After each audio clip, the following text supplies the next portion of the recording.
자, 6단원까지 왔네요. 챕터 6까지 왔어. 자, 그 앞에서 배운 것들을 한번 우리가 도대체 지금까지 무엇을 그렇게 배웠는지를 한번 정리를 한번 해줄게요. 자, 1단원에서는 챕터 1에서 우리가 뭘 배웠냐면 부호라는 거, 부호. 부호하면 뭐가 떠올라요? 지금 부호하면 플러스 마이너스가 떠오르면서 부호가 나타내는 건 단지, only, 뭐라고 했지? 딸랑? 방향만을 나타낸다고 했지? 방향. 기억나죠? 그 다음 수와 숫자를 비교해줬지? 수와 숫자. 수는 뭐고? 숫자가 뭐고? 그 다음 그 수들은 수직선 위에서 논다고 했죠? 수직선 위에서. 그래서 on the 수직선. 수직선이라는 건 직선에 각각의 수를 표시해 놓은 거지? 일정한 간격으로. 그게 수직선. 기억나죠?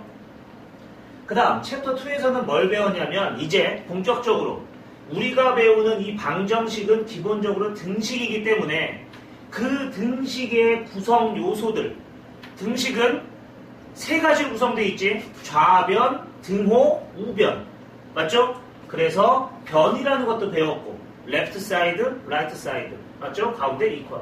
그 다음 그 변 속에는 무엇이 들어있냐? 항들이 들어있지. 항. 맞죠? 항들이 들어있어. 그래서 변 속에는 항들이 들어있는데 그 항들은 도대체 어떻게 구성되어 있어? 항은 크게 네 가지지. 부호, 숫자, 문자, 단위. 그런데 부호는 맨 앞에 좌변과 우변에 맨 처음에 나오는 플러스 부호는 생략. 맞죠? 그리고 수가 여러 개 곱해져 있을 때는 다 계산해서 하나의 수로. 그 다음 문자가 여러 개 곱해져 있을 때는 알파벳 순으로. 다 기억나죠? 그 다음 챕터 3에서 뭘 배웠냐면 플러스 마이너스의 가감 승제. 가라는 건 덧셈이라고 그랬지. 덧셈. 감은 뺄셈, 승은 곱셈, 제는 나눗셈이라고 배웠죠. 더하기, 빼기, 곱하기, 나누기를 한자로 표시한다면 가감승제라고 한다는 얘기예요. 그래서 플러스 마이너스, 즉 플러스가 붙은 수를 우리는 양수라고 하고 마이너스 부호가 붙은 수를 음수라고 하지. 즉 양수와 음수의 사칙 연산을 챕터 3에서 공부했던 거야. 그래서 같은 부호의 덧셈, 그러면 같은 부호 써주고 덧셈. 부호가 다른 수의 덧셈은 큰 수의 부호를 써주고 뺄셈. 기억나죠? 그 다음 플러스 마이너스의 곱하기는 물론 나누기는 곱하기로 바꿀 거니까 플러스 마이너스의 곱하기 나누기는 마이너스가 몇 번 곱해져 있는지, 몇 번 곱하거나 나누어져 있는지를 세서 짝수번이면 그 항의 전체 부호는 플러스, 홀수번이면 그 항의 전체 부호는 마이너스. 기억나죠? 그 다음 챕터 4에서 뭘 배웠냐면 곱셈 기호, 나눗셈 기호의 생략을 배웠어. 이제 요 3단원 밑으로는 사실 본격적인 중학교 과정이야. 그래서 중학교 수학에서 가장 큰 차이점 중에 하나가 곱셈 기호, 나눗셈 기호가 잘 안 보여. 거의 대부분 생략이 돼 있어. 그 곱셈 기호, 나눗셈 기호의 생략을 배웠고, 물론 곱셈 기호나 나눗셈 기호를 생략할 때 아주 예외적인 게 몇 가지가 있었죠. 일단 곱하기 1인 경우는 그냥 통째로 생략, 곱하기만 생략하는 게 아니고, 그리고 문자가 여러 개 곱해져 있을 때는 아까 항에서도 배웠지만 알파벳 순으로 써야 되고. 다 기억나죠? 그 다음 괄호 풀기는 괄호 앞에 일단 괄호를 푸는 순서를 한번 생각해보면 제일 먼저 소괄호 풀기, 그 다음 소괄호가 풀고 나면 이제 중괄호가 안에 있는 거지. 그 중괄호 안에 있는 항들을 정리를 해야지. 그 다음 중괄호가 정리가 됐으면 이제 중괄호를 풀고, 그 다음 대괄호 안을 정리한 다음에 그 다음 대괄호 풀고, 그 다음에 마지막 남은 것들끼리 또 항 정리를 해줘야지. 기억나죠? 그런데 거기서 괄호를 풀 때 조심할 게 있었지. 괄호 앞에는 항상 뭐가 있어? 괄호 앞에는 항상 곱하기가 숨어 있는 거야. 맞죠? 그래서 괄호를 풀 때는 앞에 곱하기가 있다고 생각을 하고, 괄호를 그냥 푸는 게 아니라 괄호 안에도 항이 여러 개 있을 수가 있죠. 항이 여러 개 있다면 괄호를 그냥 푸는 게 아니라 괄호 앞이나 뒤에 곱하거나 나누어져 있는 수들을 괄호 안에 있는 각각의 항에다가 한 번씩 똑같이 계산해줘야지. 그걸 어려운 말로 분배 법칙이라고 배웠죠? 기억나나요? 그 다음 지수라는 건 이 지자가 뭐라고 했어? 지자가 너 손가락으로 가리킬 지자라고 했지? 야 너 이거 해. 너네 너 일로 와 할 때 지자야. 맞죠? 손가락으로 딱 가리키는 지자야. 손가락으로 가리킨 지자. 그래서 이 지수라는 건 뭘 가리키냐? 곱하기를 간단하게 주려는 게 거듭제곱인데 그 거듭제곱에서 제일 중요한 정보가 뭐냐면 도대체 몇 번 곱했는지가 중요하지. 똑같은 수나 문자를 여러 번 곱하는 건 알아. 근데 그게 몇 번인지를 모르잖아. 맞죠? 그래서 몇 번 곱할 것인가를 몇 번 거듭해서 계속 연속으로 쭉 여러 번 곱할 것인지를 나타내주는 수가 지수였죠. 기억나지? 그래서 밑에다가 밑이라는 게 있으면 그 위에 오른쪽 어깨 위 요 자리에 밑의 절반 크기 2분의 1 크기로 뭐 3, 뭐 4 이런 식으로 써준다고 했지? 그리고 읽는 방법도 배웠어요. 그 다음 챕터 5에서 뭘 배웠냐? 동류항, 상수항, 개공소, 이항, 미지수를 배웠어. 바로 조금 전에. 맞죠? 지금 우리가 챕터 6인데 6인데 그 바로 전에 배웠던 게 동류항, 상수항, 개공소, 이항, 미지수 이런 걸 배운 거예요. 동류항이 뭐라고 했죠? 같을 동자에 물이 류자라고 했지? 종류할 때 류자야. 그래서 종류가 같은 항. 그럼 종류가 같은 항은 뭐죠? 문자도 같고 지수도 같고 단위까지도 모두 같은 항. 그게 동류항이지? 동류항은 왜 중요하다고? 동류항은 동류항들끼리는 더하기 빼기가 가능해. 그럼 다른 말로 동류항이 아니면 더하기 빼기 할 수 있다 없다? 할 수 없다. 맞죠? 그래서 동류항들끼리 더하기 빼기 하는 걸 우리가 챕터 4에서 뭐라고 배웠냐면 항정리라는 표현으로 배웠던 거야. 항정리. 기억나죠? 그 다음 상수항이라는 건 문자가 없는 항들을 상수항이라고 하지. 문자가 없이 부호와 숫자와 또는 같은 단위로만 이루어진 항들. 그게 상수항이야. 상수항도 동류항이죠. 지들끼리는 동류항이야. 문자가 없네? 너도 없네? 아, 우리 둘 다 문자 없네? 동류항. 그래서 우리가 그동안 더하기 빼기 할 수 있었던 거지. 개곰소. 개는 곰분해소. 소는 개곰. 곰은 개분해소. 개는 곰분해소. 소는 개곰. 개곰, 소. 다 기억나죠? 바로바로 나오지 지금? 개곰소가 바로 선생님이 이거 설명할 때 뭐라고 했냐면 방정식의 제일 마지막 단계에서 얘가 나와. 개곰소가.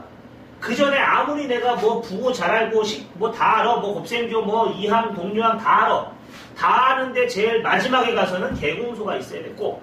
이거를 못하면 답이 안 나와요. 답이. 다 해놓고는. 답답할 노릇이지. 그래서 개곰소는 그렇게 어렵진 않지만 엄청나게 중요하다는 얘기야. 맞죠? 그 다음 이항이라는 건 뭐였지? 이가 옮길 이자. 이사할 때 이자라고 했죠? 이사가다. 뭐가? 항이. 그럼 어디로 이사가? 등호 반대편으로. 등호 건너편으로. 그런데 이사를 가면 우리도 환경이 변하듯이 수학에서 항이 이사를 간다는 얘기는 많이 바뀌겠죠? 환경이. 가장 대표적으로 바뀌는 환경이 뭐라고 했어? 바로 부호라고 그랬지? 부호. 좌변에 있던 항이 이항을 하게 되면 부호가 만약에 플러스였다? 그럼 이항을 하면서 마이너스로 바뀌어야지. 그래서 이항할 때 제일 많이 틀리는 게 바로 부호 바꾸는 거야. 근데 그 부호를 자꾸 깜빡깜빡 한다는 얘기지. 맞죠? 이항. 그 다음 미지수라는 건 이 미자가 아직 알지 못할 미자야. 맞죠? 아직 뭐뭐하지 못할 미야. 지는 알지. 맞죠? 그 수는 셈수. 그래서 미지수라는 건 아직 알지 못하는 수를 얘기하고 그런데 얘는 아직 알지 못한다? 너무 좀 과거 위주로 생각하는 사람, 부정적인 사람. 맞죠? 그런데 아직 알지 못한다는 얘기는 나한테 조금만 시간 주면 맞죠? 나한테 조금만 시간만 주면 내가 풀려고 노력해서 하면 풀 수 있다. 이렇게 반대 방향으로 생각한다면 아주 미래지향적인 맞죠? 그리고 긍정적인 사람이 될 수 있다고 했지? 우리도 야, 얘 지금은 모르지만 이제 시간 조금만 줘봐. 내가 이거 이렇게 해가지고 이거 내가 배운 대로 막 부호 이거 동류항 해가지고 풀면 풀 수 있어. 기다려봐. 라는 게 바로 미지수지. 초등학교 때는 우리가 미지수를 뭘로 놨냐? 제일 많이 썼던 게 네모. 맞죠? 그러다 이제 중학교 이상 조금 이제 올라가면 그때는 이제 미지수 X. 맞죠? X를 제일 많이 쓴다고 했지. 자, 여기까지가 지금 우리가 그동안 배웠던 대장정의 요약이야, 요약. 그런데 이거 1번부터 5번까지 이거 다 왜 배웠어, 이거? 결국에는 책의 제목이죠. 결국엔, 종국엔, 끝내, 마침내, 드디어, at last, 또는 finally. 무슨 뜻이야 이게 전부 다. 같은 말이야 다. 맞죠? 결국에는 우리가 이렇게 무수히 많은 걸 배우고 시간도 막 몇 개월 이상을 투자해가지고 이렇게 열심히 배웠던 게 결국엔 뭐예요? 방정식을 배우기 위해서지. 방정식. 그런데 그동안에는 방정식이라는 말이 거의 나온 적이 없어. 선생님 혼자서만 이렇게 말로 몇 번 했지. 실제 우리가 배운 어디에도 방정식이라는 말은 어디에도 없었지. 맞죠? 자, 방정식이 사실 되게 쉬운데 그 방정식을 풀기 위해서는 여기서 배운 내용들을 꼭 알고 있어야 돼. 이걸 모르면 방정식을 못 푼단 말이야. 근데 사람들은 방정식 해라 그러면 이 뒤에 것만 하려고 해. 진짜 중요한 건 이 기초적인 내용들을 다 알고 있어야 방정식을 우리가 풀 수 있는 건데, 할 수 있는 건데, 요 앞에 거는 별로 신경을 안 써. 그냥 방정식만 어떻게 해보려고 해. 그러니까 안 되는 거야. 기초가 안 돼 있어서. 하지만 지금 이 강의를 듣고 있는 여러분은 방정식을 완벽하게 기초부터 다지고 왔지 지금? 그래서 이제는 오히려 더 쉬워. 방정식이. 방정식이 겨우 이거야? 딸랑? 아 근데 이거 하나 하려고 내가 그동안 이렇게 막 했던 거야? 약간은 억울할 수도 있지만 사실은 기초부터 찬찬히 차근차근 스텝 바이 스텝으로 한 걸음 한 걸음 제대로 완벽하게 알고 왔기 때문에 방정식이 이렇게 쉽게 풀리고 너무나 쉬워지는 거예요. 맞죠? 자, 이제 이게 진짜야. 방정식의 방정식이야. 요 방자는 모라는 뜻이야. 모. 그런데 모라는 게 뭐냐면 우리가 이제 막 그 네모 세모 할 때 모 있지? 바로 그 뜻인데 원래 방정식이 처음 나온 이제 중국 책에는 이게 뭐라고 되어 있냐면 네모를 뜻해. 네모. 정은 정한다는 얘기야. 얘가 뭔지를 정하는 거야. 이 네모가 뭔지를 정하는 방법이야. 한자로 이 식이라는 건 법식자라고 했죠. 법. 뭐뭐 하는 법, 방법, 어떤 표현 방법 이런 거를 식이라고 하는데 그러면 말 그대로 풀었으면 네모를 정하는 방법이란 얘기야. 네모가 도대체 뭔지 그 네모에 뭐가 들어가야 되는지를 막 생각해가지고 맞추는 게 바로 방정식이라고. 근데 많은 사람들이 방정식이 뭔지는 몰라. 이 뜻이 뭔지도 모르고 왜 이렇게 방정식이라는 이름을 쓰는지도 모르고 그냥 X만 막 구해. 하지만 우리는 자, 요 방정식의 한자 뜻이 바로 모방자야. 모. 네모를 뜻해. 정은 정한다는 얘기야. 얘가 뭐가 들어간지를 정한다는 얘기야. 그런 방법, 그런 표현 방법, 그런 방식, 그런 규칙 이거를 방정식이라고 하는 거야. 물론 요 방정식을 물론 그렇게 이제 뭐 네모를 구하는 거요 하면 너무 이제 좀 유치하지? 초등 같은 느낌이 들고 그래서 이제 중학교 이상의 진짜 방정식의 의미를 이제는 확실하게 알려주고 가겠어요. 만약에 친구들이 야 너 뭐 한다며 너 저거 뭐야 뭐 영역별 뭐 한다며 뭐 배우냐? 나 방정식 배우는데 방정식이 뭔데? 그럼 그동안은 숨이 턱 막혔지. 아 방정식이란 말은 방정식을 배우는데 방정식이란 말은 한 번도 안 나고 맨날 뭐 부호가 뭐니 좌로 우로 막 이런 거 하고 플러스 마이너스 하고 끼리끼리 안 끼리끼리 하고 막 그랬잖아. 맞죠? 근데 이제는 오늘 이거를 배우고 나면 친구들이 또는 뭐 엄마 아빠가 선생님이 누가 물어봤을 때 야 방정식이 뭐야? 그러면 딱 얘기할 수 있도록 완벽하게 머릿속에 집어넣어야 돼 이제. 우리가 배운 게 그동안 이거니까. 자, 방정식이라는 건 앞에서 배운 미지수 x, 방정식이라는 건 미지수 x의 값에 따라서 참이 되기도 하고 거짓이 되기도 하는 등식을 방정식이라고 하는 거예요. 자, 방정식은 미지수 x, 아직 알지 못하는 그 어떤 수 x의 값에 따라서 x에 얼마를 집어넣느냐에 따라서 참이라는 건 뭐야? right, 맞죠? 맞다. 참이 되기도 하고 거짓은 뭐지? 뭐 lie라고도 하지만 거짓 안 된다는 얘기야. 말이 거짓이 되기도 하는 등식. 우리가 그동안 배웠던 용어들이 조금씩 나오죠? 미지수라는 말도 나오고 뭐 등식이라는 말도 나오고. 얘는 글자 하나도 안 틀리게 완벽하게 알고 있어야 돼. 방정식이라는 건 우리가 그동안 장장 몇 개월 이상을 방정식 하나만 갖고 달려왔는데 그 방정식이 뭔지 이제부터 제대로 하는 거야. 그동안은 그 밑작업. 맞죠? 방정식이라는 건 미지수 x의 값에 따라 참이 되기도 하고 거짓이 되기도 하는 등식을 방정식이라고 해요. 됐나요? 요거는 글자 하나도 안 틀리고 완벽하게 알고 있어야 돼. 누가 물어보더라도 아, 방정식이요? 미지수 x의 값에 따라 참이 되기도 하고 거짓이 되기도 하는 등식이에요. 됐죠? 자, 이 방정식은 그럼 왜 배우는 거야 도대체? 방정식. 가장 기본적으로는 대부분의 수학 문제가 대부분 뭐 전부는 아닐 수 있어, 그죠? 전부는 아닐 수 있지만 거의 대부분의 수학 문제가 우리가 학교에서 보는 수학 시험 문제가 방정식이야. 대부분의 수학 문제가. 그래서 일단 방정식은 우리는 특히나 학생이니까 방정식은 알아야지. 맞죠?